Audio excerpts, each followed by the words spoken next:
Hello friends, and welcome back to another gardening video.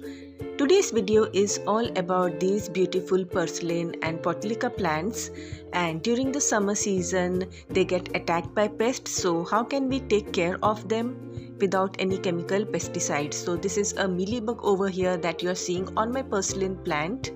Mealybugs and black fungus disease are common to purslane and Portulaca plants during the summer season. Over here you can see how badly my purslane has been affected by this fungal disease. The lower part of the stems are completely damaged and most of the plants were showing stunted growth, and the stem was just rotting off, blackening, drying off. There was necrosis and even the flowering had reduced. So I decided to finally take matter into my hands and to take care of these plants and to get rid of these diseases without the use of chemical pesticides.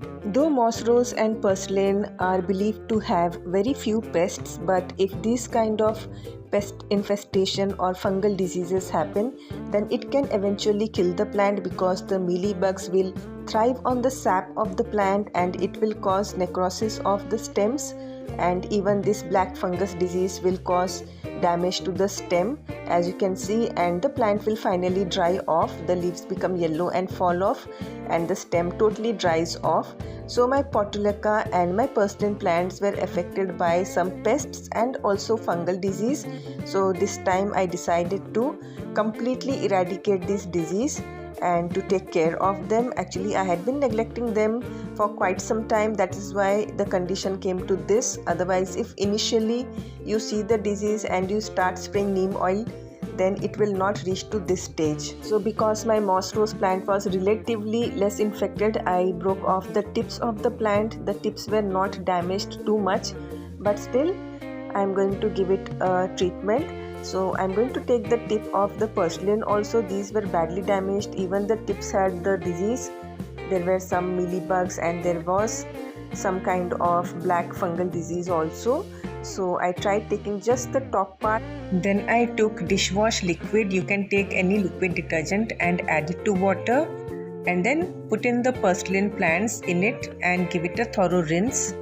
You have to do this step properly because this is the main step that is going to remove off the mealybugs and the sticky black things that are present on the plant stem. So even if the leaves seem to be a little bit damaged by keeping in the water, let it be, new leaves can grow out, but if the disease remains, then the plant will be damaged further. So it is best to give it a nice rinse in this liquid soapy water and give it a nice wash later on to remove off all the soap. So this step is really important and you have to be thorough while doing this step. Now rinsing the plants in this manner will definitely damage the leaves. As you can see over here, the leaves are damaged a little bit, but don't let that stop you from washing off the plants properly, because even if a little bit of the mealybug or even if a little bit of the black sticky things remain on the stem, then that is going to infect the plants even if you repot them. So make sure that you give it a nice rinse in water. After this, I prepared the soil for these plants, and the soil was some fresh soil because the previous soil might have been infected. So I took some fresh sandy soil, and because at the time when I had done this, it was not like too hot and I wanted my plants to give out new branches and leaves really quickly.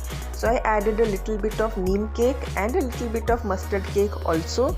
But if you're going to do this in the hot summer season, avoid the neem and mustard cake. Instead, you can add a little bit of compost to it. And then I'm going to fill up this soil in the pots. And in this manner, I'm going to then transfer the plants to these pots.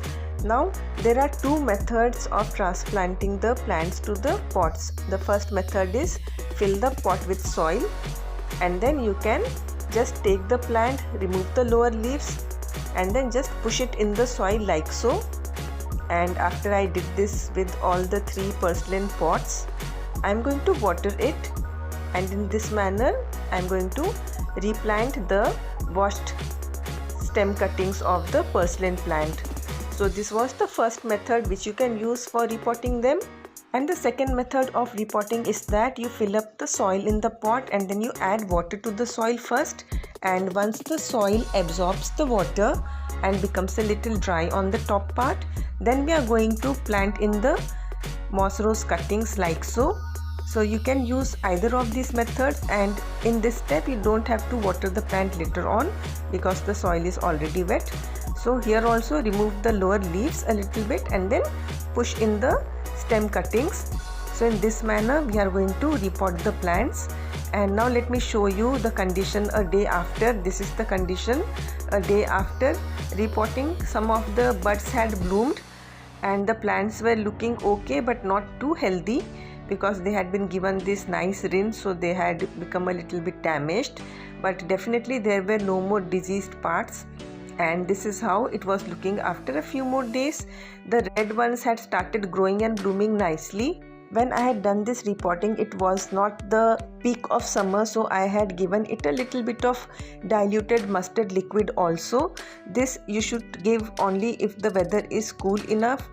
I diluted it and gave it to my plants because this will help the plants to grow really quickly.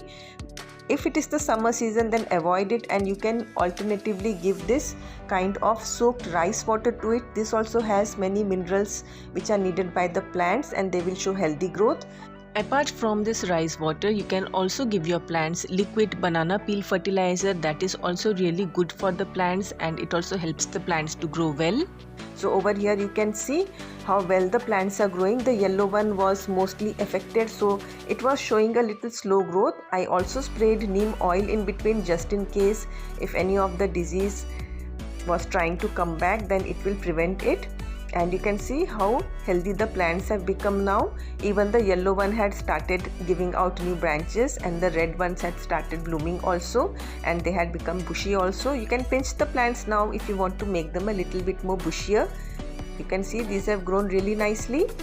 And even the yellow one, which was in a very pathetic condition and which was mostly damaged by the viral disease, that plant had also rebounded, and you can see it is also growing nicely now. You can in fact pinch off the branches, and these are the good branches, so you can repot them and new plants will grow. So this, you can see the yellow one had also started giving out buds. So by the time I recorded the video, this much growth had happened. So from being almost dead to this fresh growth you can get from your plants easily by simply using dishwash. And this is the mossrose plant. It had also started blooming. And this is all I have for you in this video. I hope you found this tip useful to take care of your mossrose and purslane plant just in case it gets infected by viral or fungal disease. I hope you found this video useful, and thanks for watching.